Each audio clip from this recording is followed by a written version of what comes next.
Kongresi Amerikan e ka shumë shtirë për këtë arsye, sepse Konstituta Amerikane ja jep gati plot fuqishëm marrëdhëniet me shtetet e huaja presidentit. Kështu që kjo ka dorën më të fortë se sa ka Kongresi kur janë në pyetje marrëdhëniet me shtetet e huaja. Pra, edhe në lidhje me Kanadan? Edhe në lidhje me Kanadan, por Kanadaja ka një mbrojtje se është një marrëveshje që ba disa vjet më parë, sidomos në të administratën e parë të Trumpit, të cilat janë marrëveshje që nëse se thënë kanë konsekwencat negative financiale për Amerikë, dhe aty duhet pas kujdes. Për ata nuk është të qartë a ka me kënë atë që fuqishëm kjo tarif, ajo, sepse është një marrëveshje që dokumentume, është në fuqi edhe sot ajo marrëveshje. Ndërkohë nga ana tjetër, përveç se Irlandës që po diskutonim, edhe Europës që do të ketë ndoshta një përgjigje për sa i përket tarifave, a preket Britania ose Anglia, po e them kështu, pjesa e poshtme, pra poshtë Irlandës edhe Skocisë ndoshta? Po, Britania do të preket se aty prodhohen shumë makinë, cilat vinë këtu në Shtetet e Bashkuara, jo atë sa shet në Evropë Britania, por edhe në Amerikë këtu shesin makinë shumë, për shembull, vjet janë shit 8 milion makinë në Amerikë, që janë ardhur nga jashtë, edhe do të ketë efekt, sepse amerikanët nuk kanë me pagua për shembull 20% më shumë për një makinë prej Britaniet, ty me mujt me ble me të njëjtin kalibër, me të njëjtin kualitet këtu në Amerikë me prodhime amerikane. Megjithatë,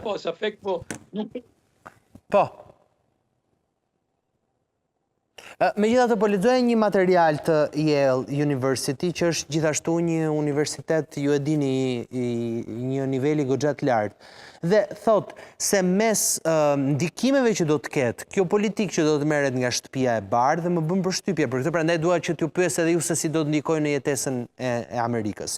Thot se familjet amerikane do të përfundojnë duke paguar 2.6% më shumë për të mirat materiale, nëse shtetet do të vazhdojnë që të mbajnë këto tarifa, pra bazuar në një ndryshim. Dhe thot, pak a shumë, mesatarisht, humbja që do të ketë çdo familje do të jetë diku tek $4.200 për familja.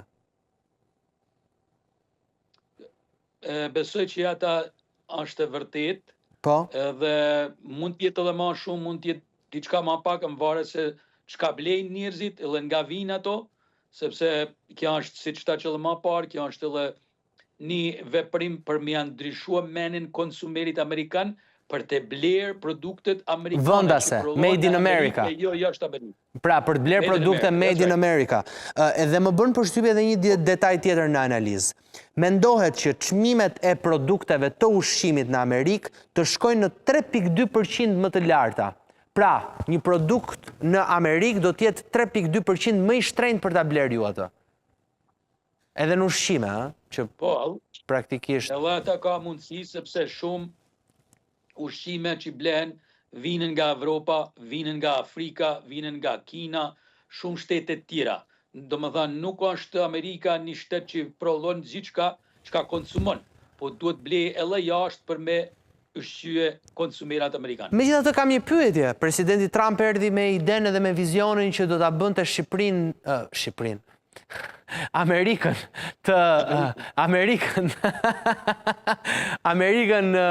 të madhërishme përsëri, pra Make America Great Again.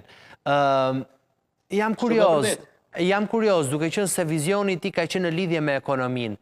Këto lëvizje do ta përmirësojnë ekonominë Amerikë apo do ta përkeqësojnë? Se nuk po duket fort e qëndrueshme. Aja është në pikë pyetje se rezultati i këtyre veprimeve nuk ka mundit për muaj ose edhe vjet. E qartë.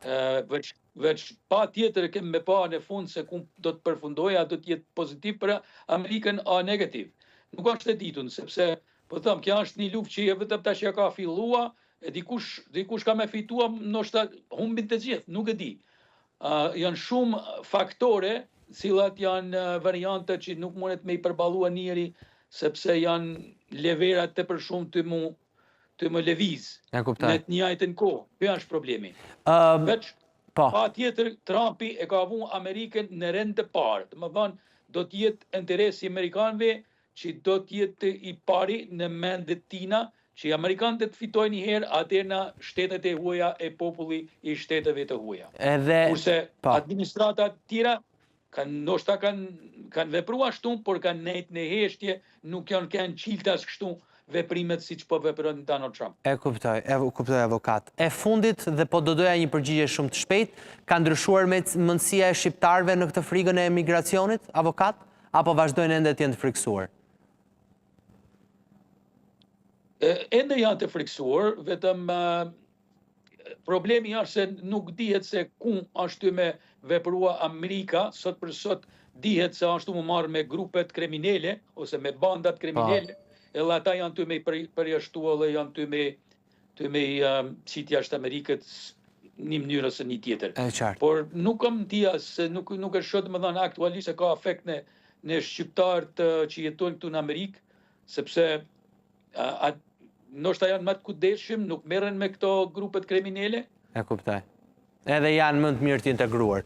Avokat, falenderoj shumë, gjithmonë shumë kënaqësi biseda me ju. Gjithashtu, faleminderit, miru pashim. Gjithë të mirat, shëndet për ju, edhe në fakt shëndet edhe për ju që më keni ndjekur deri në këto momente. Mbyll programin për ditën e sotme. Kemi diskutuar për një sër tema shumë të rëndësishme edhe të nevojshme në përditshmërinë tonë. Do të shohim se çfarë do të ndodhë nesër. Mbas vendosjes së tarifave do të ketë edhe një komunikat të gjatë presidenti Trump, besoj, por jo vetëm, edhe Kitlin, e cila është zëdhënësja e shtëpisë së bardhë, për sa i përket vendimeve që do të merret dhe si do të ndikojë edhe në pjesën e ekonomisë për Europën, patjetër, edhe nëse do të prekemi edhe ne si Shqipëri apo jo. Mirë, faleminderit që keni qëndruar, vazhdoni qëndroni me Mirela Milori në edicionin qendror në Euronews Albania. Gjithë mirat, takohemi nesër.